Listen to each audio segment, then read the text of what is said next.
औरंगजेबाच्या कबरीचं उदात्तीकरण होणार नाही, उदात्तीकरणाचे प्रयत्न चिरडून टाकू, राज्याचे मुख्यमंत्री देवेंद्र फडणवीसांचा कडक इशारा। औरंगजेबाची कबर हटवण्याच्या मुद्द्यावरनं विश्व हिंदू परिषदेचं राज्यव्यापी आंदोलन, कबर हटवा अन्यथा बाबरीची पुनरावृत्ती करण्याचा इशारा।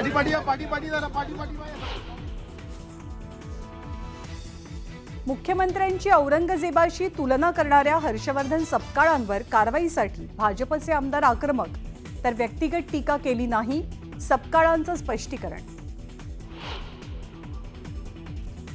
प्रशांत कोरटकरच्या अंतरिम जामीन अर्जावरचा निर्णय कोर्टानं राखून ठेवला।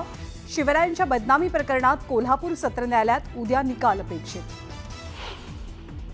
100 दिवसात एकाची विकेट, आता 6 महिने थांबा, आणखी एक विकेट पडणार। सुप्रिया सुळेंच्या दाव्यानंतर सुळेंचा रोख नेमका कुणाकडे, चर्चांना उधाण।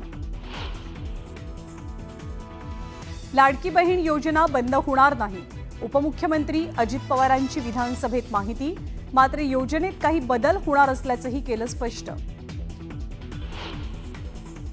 ऊसाची एफआरपी एकरकमीच द्यावी लागणार, एफआरपी 2 टप्प्यात देण्याचा सरकारचा अध्यादेश कोर्टाकडनं रद्द, राज्यातील ऊस साखर कारखानदारांना मोठा दणका।